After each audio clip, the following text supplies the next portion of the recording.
or was that day of birth important to make a child a genius? So do you think genes या कुछ biology के according कुछ होता है कि a lot, कुछ लोग हैं जो genius ही born होते हैं? a lot. Genes give you the ability, like I explained to you, to have a good rational ability or to think, a good ability to delayed gratification, to be non-impulsive. We have seen in children who have hyperactivity, the parents are also hyperactive. Children who have learning disability, parents also have. So these genes also get transmitted. Similarly, good genes also get transmitted. But the point is, if you take a child and if you put him in a jungle, जैसे वो जंगल book की story है Mowgli की, वो तो और 10 साल में उसको आप वापस इंसानों में ले आओ, वो किसी भी तरह से इंसानी एबिलिटी में काबिल नहीं है. अब वो जिस दिन बॉर्न हुआ था, क्या हम बोल सकते थे कि ये बॉर्न जीनियस नहीं है? तो it is the ability, not just the born ability, but how the child is raised. So the nurture is more important than the nature. ये मैं नहीं कहता कि गुड जीन्स या इंटेलेक्चुअली गिफ्टेड बच्चे पैदा नहीं होते, बट मैं ये कहना चाहता हूँ कि बावजूद इसके, अगर आपको सही परवरिश नहीं मिली, आपने रेजिलियंस नहीं सीखा, आपने लोगों के साथ निभाने की एटीट्यूड नहीं सीखी, तो आपके जीनियस का मैं कहता हूँ कोई फ़ायदा नहीं है. And there are so many geniuses who are failures. बल्कि ज़्यादा geniuses are failures, and those who may not be geniuses may and up having a more successful life in terms of happiness, in terms of relationships, in terms of ability to give happiness to others. So according to me, what is the most important thing to make your child successful? मैं उसे एक मंत्रा कहता हूँ, serve to succeed. Serve to succeed. The most important thing for your child is the ability to learn to help others. And it should come naturally. Effort लेके कर रहा है तो मज़ा नहीं उसमें. You are making him unhappy. और ये कैसे डेवलप होता है? घर में जो है, आप बैठे, मम्मी हर बार आपको खाना लगे खिला रही, मम्मी प्लेट उठा रही, कभी आपने कुछ किया ही नहीं. First thing starts by serving in the house. तो हमारे पास जब बच्चे आते हैं, उसको हम शेड्यूल बनाना पहले सिखाते हैं, उसमें डेली एक्टिविटीज सिखाते हैं कि आप रखिए, एंड हाउस होल्ड चोर्स कराइए. Ability to pick up your plate and keep it back is activities of daily living. You are looking after your activity. साथ साथ डैडी की प्लेट उठा के भी अंदर रखना, मम्मी की प्लेट उठा के रखना is house hold activity, where you are helping mummy. Mummy की प्लेट उठा रहे हो आप. बट ये तो बहुत नेचुरली आता है बच्चों को. आप नेचुरली की बात कर रहे हो. जो क्लिनिक में मेरे 3 चेयर्स हैं पेशेंट्स के लिए, और 4 लोग आ गए, मदर, फादर, बच्चा और दादाजी, बूढ़े बुजुर्ग दादाजी. चेयर पे पहले कौन बैठता पता है आपको मेरे क्लिनिक में? पहले बच्चा बैठता है, फिर फादर बैठता है, फिर मदर बैठती है, और बेचारे दादाजी खड़े रहते हैं. ये एवरी क्लिनिक आप जाके किसी से पूछ लीजिए, ये बिहेवियर है आजकल के बच्चों का. और कौन बोल रहा है उनको ये करने के लिए? वो दादाजी और फादर खुद. आप बैठो, पहले बच्चों को बिठा रहे हैं.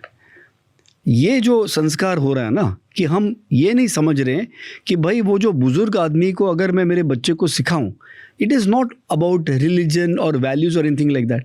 It is common sense to respect others. It's not common there at all today. आप बिलीव नहीं करेंगे राज, मैं जब बॉम्बे में रिलेटिव्स नहीं है, चाची मासी नहीं है, मैं पता है पेरेंट्स को क्या बोलता हूँ? गुरुद्वारे जाइए. एक तो वहाँ शांति होती है, कोई भागदौड़ नहीं है, एवरीबडी इज रिलैक्स्ड. मगर की factor there is langar, serving. हम पेरेंट्स को बोलते हैं आप करिए, देख देख के बच्चा भी उठा के प्लेट दे देगा, बच्चा भी किसी के जूते उठाएगा, बच्चा भी किसी को पानी पिलाएगा. ये जो है सर्विंग, सर्व टू सर्वाइव. अब स्टोरी देखिए. अब ये बच्चा जाने लगा स्कूल. फाइनली वो इतनी बातें नहीं कर सकता, academically is not so good, he is not so sharp. मगर होता क्या है, टीचर के हाथ से किताब गिर जाती है, सारे बच्चे हंसने लगते हैं. Correct, they all start giggling. छोटे बच्चे, टीचर के हाथ से किताब गिर गई तो उन्हें मज़ा आ गया, हंसने लग गए. ये बच्चा क्या करेगा? ये जाएगा, किताब उठाएगा, टीचर को दे देगा. अब क्या हो गया? अब गेम पलट गया. अब ये बन गया टीचर का पेट. अब टीचर कहती है देखो यही एक अच्छा बंदा, तुम सब मिस्चीवस बच्चे हो. अब टीचर की पीठ घूम गई, शी टर्न्ड हर बैक. पीछे शरारत हो रही, हो सकता है इसी बच्चे ने शरारत की, किसी को पीटा हो. अब उधर लड़ाई चले, teacher turns back. Teacher will blame all the children accept this child, कि वो बन गया टीचर का पेट. अब क्यों बन गया पेट? क्योंकि he helped her when the others were laughing at her. उसने किताब उठाई. तो भगवान है, ये तो तुम शैतान हो बाकी सब. तो ये जो है सर्व टू सर्वाइव. अगर आप किसी के काम नहीं, किसी को आपसे लेना देना नहीं है, नोबडी विल प्रोटेक्ट यू. और जब स्पेशल चिल्ड्रन के पेरेंट्स को हम सिखाते हैं, सबसे ज़रूरी चीज़ है that your child should be able to spend 2 days with चाची, मासी, बुआ, मामी without you in their house. doing what Chachi wants in Chachi's house and doing what Masi wants in Masi's house. For me, a child who is able to do this is a normal child. उससे आप कुछ भी सिखा सकते हो उसके बाद. वो ऑटिज्म नहीं, ADHD नहीं, कुछ छोड़ दो. जो बच्चा 2 दिन चाचे के घर, मासी के घर, बुआ के घर और मामी के घर सर्वाइव कर जाए, बिल्कुल झगड़े हो जो भी हो, लेकिन सर्वाइव कर गया. मासी बोलते अरे ठीक है अच्छा है, लेकिन फिर और भेज दे 2 दिन के लिए. She is okay, she is welcoming him back because he is adjusting to her. He knows मासी को कैसे हैंडल करना है.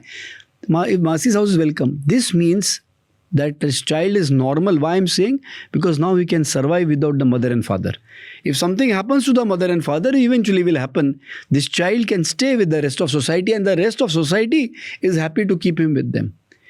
Then आपको वो इंश्योरेंस हो गया कि मैं नहीं भी हूँ तो मेरा बच्चे को सोसाइटी संभाल लेगी. एंड दैट्स वाई अगर आप चाहते हैं कि आपके पीछे आपका बच्चा सक्सेसफुल हो, वो उसके कर्मों से नहीं होता, वो उसके IIT डिग्री से या MBBS MD डिग्री से नहीं होता, उसके पैसे बनाने की एबिलिटी से नहीं होता. Not only his ability but the ability of the world to tolerate him and support him. कोई भी महारथी अपने आप से महारथी नहीं बना. You need world to support you. If you are child, so हम एक्चुअली ऐसे बोलते हैं कि आप बच्चे को इतना इस सोसाइटी में ले जाओ कि वो कल इलेक्शन चुन के आए. अब ये क्या होता है, कौन इलेक्शन चुन के आता है? एक बंदे से मिले तो उसकी तारीफ करे, दूसरे से मिले इसको उल्टा. अभी ये बहुत नेगेटिव चीज़ तक जाती है, ये छोड़ दो. मगर डिप्लोमेसी तो यही बात है ना, जो उस सिचुएशन को देख के हैंडल कर सकता है. अगर आपका बच्चा लोगों को हैंडल कर सकता है, not just listening to them, मैं ये भी नहीं कह रहा कि लोगों की हर बात मानी जाए, ऐसे भी नहीं, but is able to deal with different people dynamically, he is a perfectly normal child and he has full chance of being successful. अब रह गया कि कौन से फील्ड में काम कर रहा है. It's okay, doesn't matter. कोई डॉक्टर है, कोई इंजीनियर है, कोई स्टॉक ब्रोकर है, कोई लॉयर है, but in all of them the common thing is ability to deal with people and to show resilience. I love it. I love it. I've never heard this answer. This is so good. क्या precise answer, क्या precise बात है कि it's practical. this is such common sense. I don't know क्यों ये इतने हजारों episode में आज तक बात नहीं है. I just like this is common.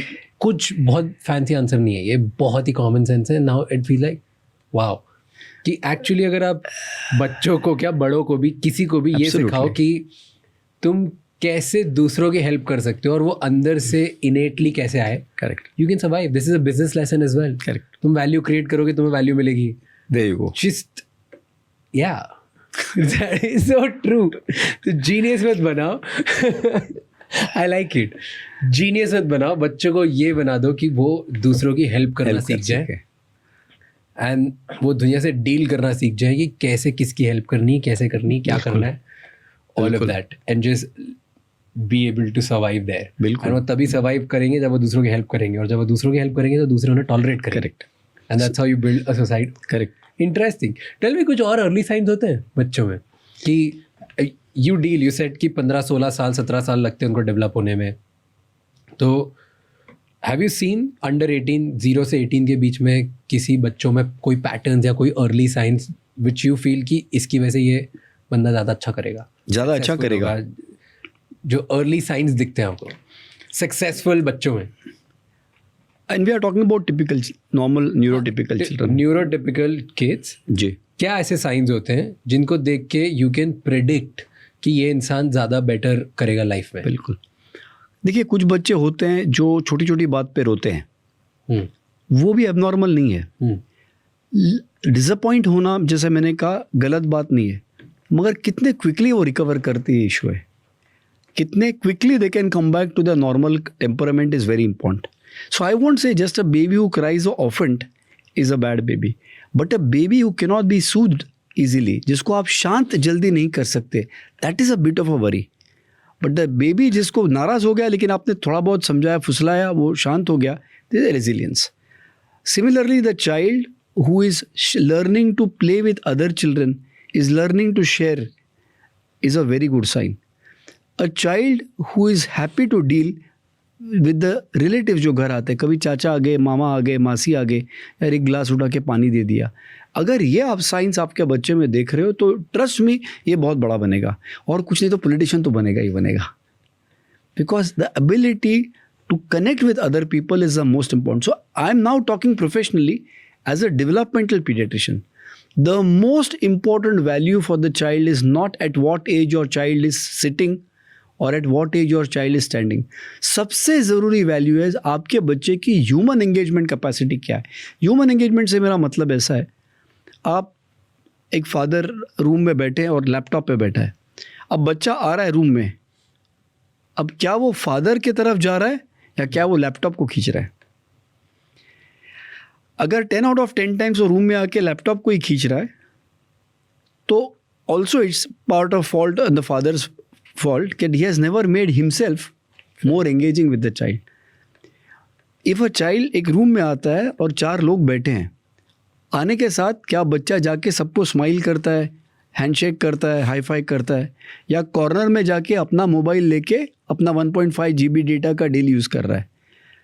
अगर बच्चा लोगों से इंटरेक्ट कर रहा है, ह्यूमन एंगेजमेंट दिखा रहा है, इंटरेक्शन दिखा रहा है अलग अलग लोगों से, आपके दोस्त आगे उनके बच्चे के साथ, आपका बच्चा क्या उस बच्चे से इंटरेक्ट करने में, एंगेज करने में कुछ साइंस दिखा रहा है, that is very very very important. तो अब मैं ये कहने लगा हूँ कि जब IQ पेरेंट्स से IQ तो हम उसका रूपांतर सोचते हैं कि इट इज़ इंटेलेक्चुअल क्वोशंट और intelligence quotient.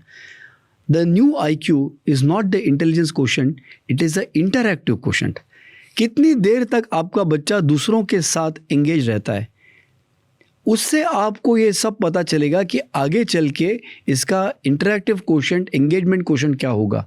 The second of course is if you go to a little older child, 4 years 5 years, how much does the child like to read? Now reading is a very important ability because good question. देखिए क्या है, जब तक आप human engagement कर रहे हो तो जो ह्यूमन सामने है उनसे आप एंगेज कर लिए. 2-3 साल में चाचा मामा मासी वगैरह सबके साथ आप वाकिफ़ हो गए, आपने सब सीख लिया कि यार मामा के साथ ऐसा करना है, चाची के साथ ऐसा करना है, ठीक है. अब इसके आगे क्या?